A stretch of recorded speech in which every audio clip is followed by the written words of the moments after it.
Estimado Padre Anderson, mais uma vez muito obrigado pela presença e pela unidade conosco nesse dia que celebramos o maior de todos os mistérios. Parece uma loucura tudo isso, né?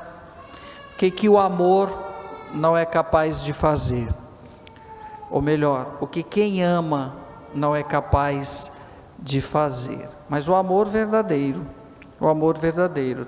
tem amores aí que as pessoas interpretam sendo amor, mas não é amor, é demência, é loucura, é coisa de gente desequilibrada. O verdadeiro amor, ele é sempre transbordante para fazer com que o outro se alimente dele, e foi assim que Jesus fez, na cruz transbordou de amor, morrendo por todos, e ainda quis continuar entre nós, de uma forma diferente, sendo comida, olha que coisa, ou seja, a atitude de Deus de querer continuar nos amando, só que de outra forma, de dentro para fora, né? De dentro para fora, porque a Eucaristia é alimento, é comida. Nesse sentido, esse mistério que celebramos e que cada missa acontece, esse milagre com a transubstanciação, nos faz pensar algumas coisas. Dentre elas eu penso hoje, como que eu me preparo para vir ao encontro do Rei, porque Jesus é o Rei dos Reis. Aliás, essa palavra Rei incomodou muito, né? O louco, desequilibrado do Herodes, pensava que ia perder o poder, mandou matar todas as criancinhas abaixo de 2 anos, porque pensava que Jesus iria assumir um reino temporal. E a todo momento ficou bem claro que Jesus veio nos mostrar, nos revelar, nos dizer, nos encaminhar para o reino dos céus, e não para esse reino perene. E quando nós falamos de reinado e de rei, a categoria que vem na nossa cabeça, na nossa mente, é aquilo que no tempo nós temos, né, ilustrado de reinado. Imagina só, né, as monarquias que existem pelo mundo, né, nada contra as monarquias, eu acho até muito bonitas, mas nenhum rei é maior do que o Rei dos Reis, né? Os reis do mundo você nem tem acesso a eles, e Jesus nós temos acesso a todo instante. Olha que coisa, se fez pobre, se fez simples, se tornou alimento. Eu posso vir à casa dele a hora que quiser, conversar com ele, bater um papo com ele, estar com ele. Eu não preciso de protocolos das majestades temporais, que ninguém tem acesso. E Jesus, todo mundo tem acesso. E se nós formos observar, ninguém usufrui desse acesso que tem ao grande Rei, que é Jesus Cristo. Quis se tornar alimento e é alimento, e nós muitas vezes não nos alimentamos de Jesus Cristo. Agora, talvez se fôssemos convidados um dia para visitar o Rei, seja da Inglaterra, da Espanha, onde for, com certeza nos preocuparíamos com tanta coisa, né? Nos prepararíamos, melhor roupa, o que vamos comer, como que eu vou me comportar, como que eu vou sentar do lado do Rei, que conversa que eu vou ter, meu Deus, é o Rei, e o grande Rei está todo dia aqui, e são poucos aqueles que vêm visitá-lo, são poucos aqueles que vêm se alimentar com Ele, são poucos aqueles que vêm conversar com Ele. Olha que coisa, como nós somos, isso é uma coisa a ser pensada, a ser refletida, a ser meditada, porque nem sempre nós vamos poder nos dar o luxo de ter tudo e podemos perder a qualquer momento e depois ficará somente o vazio. Então, primeira coisa a ser refletida, como que eu acolho, como que eu vivo, como que eu estou para essa relação com Deus que quis continuar me amando, sendo alimento. Se aproximou o máximo que pôde de cada um de nós, e nós parece que fazemos o efeito contrário, cada vez nos distanciamos.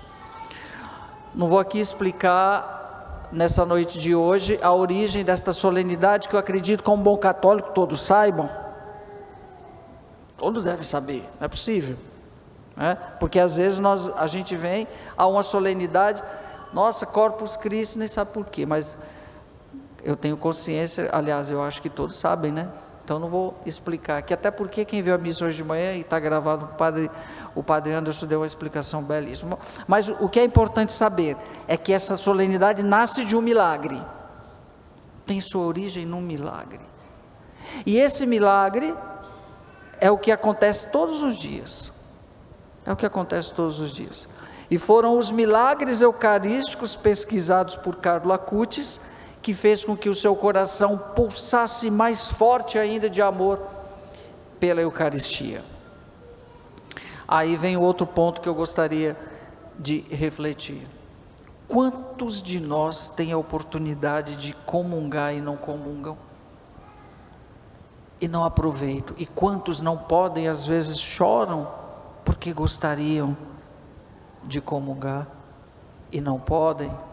Não podem por quê? Não podem por algum impedimento, não pode por alguma situação, mas tem o desejo, esse desejo é bonito, e muitas vezes aqueles que têm a oportunidade desse alimento, que fizeram e fazem todos os dias muitos santos na igreja, sobretudo os santos jovens hoje dos nossos tempos, que são profundamente eucarísticos, e nós,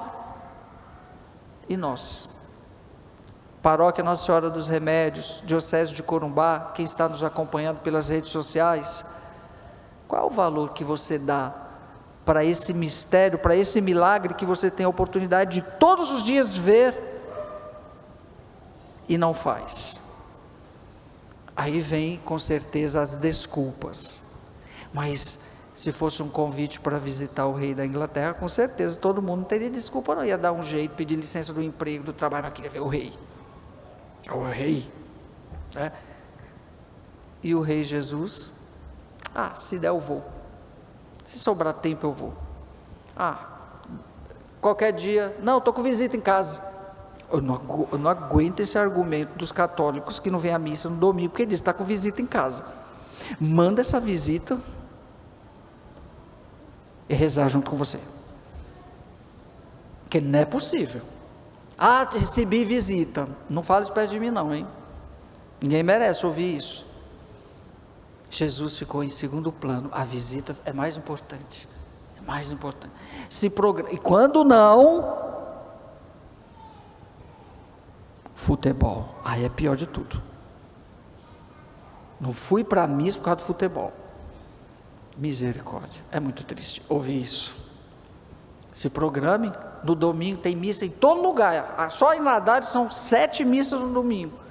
Será que eu não posso ir ao encontro de Jesus para depois fazer as outras coisas? Por que primeiro tem que ser as outras coisas e Jesus por último? Não reclame, mas quando acontece qualquer desgraça na vida, de quem que vem atrás? De quem?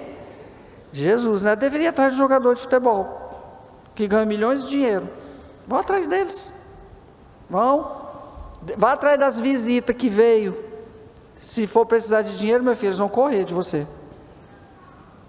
Interessante, mas não, aconteceu a desgraça, quem que lembra? Jesus. Aí vem, aí quer conversar com o padre, né? Padre, aí vem os lamentos. Por quê?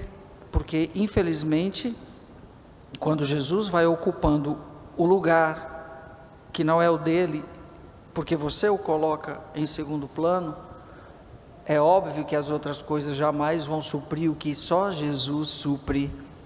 Só tu tens palavra de vida eterna. Portanto, meus amigos, nessa solenidade de hoje, em que expressamos o nosso amor pelo maior milagre que acontece todos os dias na face da terra, sobre o altar, é bom repensarmos a nossa relação com a Eucaristia. Um terceiro ponto que é importante sabermos, é que quando comungamos, quando nos alimentamos do corpo de Cristo, eu devo meio que ter a obrigação também de ser Eucaristia para o outro, no sentido de que converter-me, de conversão, porque eu não posso comungar sempre e ser a mesma pessoa, ser a mesma pessoa rancorosa, a mesma pessoa que tem ódio dos outros, a mesma pessoa que trama males contra os outros, que fala mal dos outros, que sente raiva das pessoas, que deseja só coisas ruins aos outros, que vive amargurada, infeliz, não pode. O efeito da Eucaristia não é esse, não é esse. Se nós olharmos a receita da Eucaristia, só existem benefícios, não existe nem um efeito colateral negativo que eu saiba. Se fosse assim, não teríamos santos na igreja, que se alimentaram da Eucaristia para alcançar a santidade. E por que nós não assumimos também a Eucaristia como esse remédio para tudo? E sendo assim, nos curar naquilo que é necessário. Às vezes as pessoas buscam curas. Nunca vou esquecer de uma pessoa que eu conheci muito eucarística. Ela sempre dizia: se eu tenho Jesus, eu não preciso mais de nada. Ela desafiou até a própria doença física. Jesus é a minha cura. Tamanha é a transcendência de fé das pessoas que acreditam em Jesus Cristo e que têm na Eucaristia o seu alimento. Eu prefiro não ter nada, mas não perder a comunhão. É uma coisa para se pensar, para que a missa não seja para nós somente um protocolo, ou meio que uma obrigação forçada, que eu tenho que ir, ou para agradar, ou coisa do tipo. Não é isso, não é isso. Ou eu venho para viver esse mistério de forma completa, e ele se dá justamente no momento em que eu comungo, e quando eu saio, eu não posso sair mais o mesmo. Quem vem à missa e sai da missa desequilibradamente louca, então, meu filho, tem que ser curado em outro lugar, porque a Eucaristia, ela é o grande milagre que transforma quando o coração está aberto. Pelo menos nos se sentir mais leve.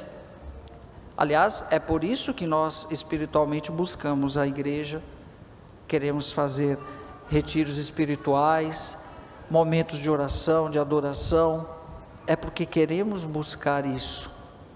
Eu diria para você que nada, absolutamente nada substitui a missa, porque às vezes na nossa, eu não diria ignorância, porque hoje não tem como ser ignorante do ponto de vista da informação e do conhecimento, que temos acesso a tudo.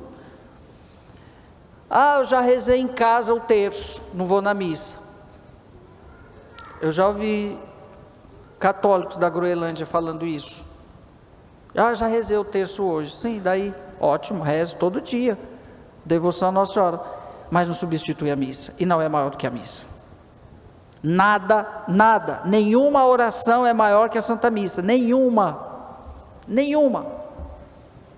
E às vezes nós queremos fazer substituições, para compensação, da consciência, para ficar em paz. Eu rezei hoje um Pai Nosso, ótimo, pode rezar 300 mil, se não foi a missa, aqueles 300 mil Pai Nossos não foram maiores e não foram capazes de te perdoar, de te saciar, de te alimentar e de te levar para o céu, como a missa. Isso tem que ficar muito claro. Isso já deve ser claro para todos, Todo mundo aprendeu isso na catequese, Aliás, na catequese de casa, que é mais importante. Um outro ponto: quando eu vou ao encontro de uma majestade, eu me preparo bem, eu me arrumo, melhor roupa. Às vezes nós olhamos como que as pessoas vêm à missa, às vezes é de qualquer jeito. Quando não, entra, fica mascando chiclete dentro da igreja. Daqui eu observo e vejo. E aí? Não tem, onde que eu estou? Parece que está num outro planeta, e não ali. Às vezes vem emburrado, vem empurrado, porque a mãe mandou, porque o pai mandou, porque a mulher mandou, porque o marido mandou, alguma coisa do tipo. Aí chega e fica, né? Parece que é um peso, aí vem de qualquer jeito. Mas quando nós somos convidados para algumas festas, para alguns bailes, para algumas coisas, meu Deus do céu, a primeira coisa é comprar roupa. Primeira coisa é comprar roupa. Aí quando vem para a igreja, de qualquer jeito. Para encontrar esse rei aqui, lógico, entendo o que eu estou falando, só estou querendo dizer aqui que muitas vezes nós somos relapsos com as coisas de Deus e para as outras coisas nós supervalorizamos. Nós supervalorizamos. Então, isso é importante pensar. Às vezes eu fico observando. Antigamente tinha um jejum eucarístico de tantas e tantas, de 24 horas. Vovó me falava que ficava um dia antes sem comer, porque no domingo ia ter missa, para ir comungar. Hoje o nosso é de 1 hora antes da missa, de começar a missa, e tem gente que ainda calcula para comer, bom, mais ou menos vai ter a homilia do padre, o evangelho, a hora da comunhão vai ser tal, então já deu 1 hora. Percebeu como que nós somos? Estou falando isso diante de realidades, porque eu já ouvi na Groenlândia me falarem isso. Não, vamos calcular, então a gente ainda pode comer, ainda está tempo de tomar um sorvete ainda. Lógico que o alimento eucarístico não, mas é para dizer, é como eu me preparo para aquilo, como é que eu vou acolher esse mistério de amor dentro de mim, esse alimento de qualquer jeito. Para fazer exame de sangue tem que ficar 12 horas, para fazer exame de sangue, fica 12 horas, e todo mundo faz, não reclama. Agora para comungar, não, Ave Maria, imagine, eu queria que voltasse 24 horas antes. Quantas pessoas iam comungar na missa? Gente, a nossa relação com Deus vem mudando cada vez mais, e isso não está sendo bom, porque nós estamos relativizando tudo, ou seja, tanto faz como tanto fez. Óbvio que ainda encontramos pessoas realmente piedosas, que não se deixam influenciar por essas tendências destruidoras do mistério de Deus. Então o dia de hoje é uma chamada de atenção também para a minha relação com a Eucaristia. Com a Eucaristia. Esse sacrifício que começou lá com Abraão, quando Deus pediu para que ele sacrificasse o seu filho, a ideia do sacrifício, que foi se purificando até Jesus, os cordeiros que eram imolados, até Jesus se oferecer como cordeiro de Deus, pelos pecados. E ainda tem uma outra coisa, que com o tempo foi de forma negativa sendo absolvida dentro da igreja, meio com sentido comercial, nós trouxemos para a nossa relação com a missa. Quanto que é uma missa? Eu já ouvi também na Groenlândia pessoas falando isso para mim. Padre, quanto que é uma missa? Você vai dizer o que para essa pessoa? Se a catequese dela foi falha, se ela viu a missa como algo comercial, e que às vezes, infelizmente, isso entrou dentro da igreja, muitas vezes até como simonia, um grande pecado. Bom, primeiro lugar de tudo, a missa tem um valor infinito, você não teria dinheiro no mundo para pagar, começa por aí, né? Segundo, não se paga por missa, se dá uma espórtula, uma contribuição, que não é pagamento. Aqui na nossa paróquia, ninguém está isento disso, não se dá nada para se colocar a intenção na missa, mas isso não impede da pessoa fazer uma doação, porque isso é para a realidade da igreja, como manutenção do culto. Mas o sentido de pagar, aí tem aqueles ainda que vêm, chega ali na secretaria, traz uma lista de 3 métodos defuntos da 5ª geração, que eu acho bom rezar, mas só quero esclarecer uma coisa. Aí a gente faz, e cadê o familiar? Não vem não. Tem gente que vem, marca, para, reza aí, se vira. É estranho. Eu mando rezar para o meu ente querido e não venho rezar a missa, e não venho para a missa para o meu ente querido. só na Groenlândia mesmo. Graças a Deus em Ladares não tem isso. De gente que vem colocar intenção e não vem. Não sei se onde o senhor passou, o senhor já viu isso, padre. Aqui não tem não, graças a Deus. É muito estranho para mim isso. Meu Deus, para minha mãe, para o meu pai, para o meu avô, para minha avó, para minha tia, para o meu amigo, hoje faz aniversário de morte no templo, eu vou à missa. A minha oração junto. Eu vou colocar a intenção e eu vou estar lá. Eu não vou... Bom, paguei, estão rezando. Esses esclarecimentos é bom a gente fazer, porque infelizmente isso existe, não é? Nossa, o padre hoje está só chamando a atenção da gente. Não, imagina, eu sou tão tranquilo. Nada disso, só estou catequizando. Só estou dizendo algumas coisas que não são legais, que tem em torno do nosso maior milagre que acontece todos os dias, que Deus nos presenteou, querendo continuar conosco sendo alimento. Sendo alimento. Pensemos nisso, e se temos essas práticas, vamos mudar um pouquinho. Assim como nós temos boas relações com autoridades, com as majestades do mundo, e Jesus quis ficar tão próximo, não tem protocolo nenhum, você não precisa agendar, já está agendado o horário da missa, você não precisa marcar para falar com ele, é só chegar aqui, que ele está aqui no tabernáculo. Foi como o pai do Carlos chamou ele para ir para a Terra Santa, visitar os lugares de Jesus. Vamos visitar os lugares de Jesus. E o Carlos falou: não vou não, papai, porque Jesus está aqui na capela do lado no sacrário, então posso ir toda hora conversar com ele, não preciso nem ir nos lugares dele, ele já está aqui. Não é porque o Carlos foi grosso com o pai, não era isso. O Carlos estava chamando a atenção do pai para o pai ir mais na igreja rezar, né? Nesse sentido. Então, meus amigos, nesse dia de hoje, nesta solenidade, o nosso amor pela Eucaristia possa ser ressignificado com profundo amor, dedicação, piedade e devoção. Pode acontecer o que acontecer, mas não tirem a Santa Missa do centro da vida de vocês, de jeito nenhum, ainda mais se você se diz católico de verdade. De verdade. O católico de verdade sabe a importância do preceito da Santa Missa. Pode faltar o pão de casa, mas o pão eucarístico não, jamais, porque é daqui e é aqui que nos alimentamos para tantas outras coisas que estão aí fora querendo nos derrubar, nos tirar do caminho, nos enfraquecer, tirar de nós o grande sentido que deve estar voltado o nosso coração para esse mistério que Deus aproximou de nós. Deus se aproximou de nós com o seu mistério e está aqui, no nosso meio, como alimento.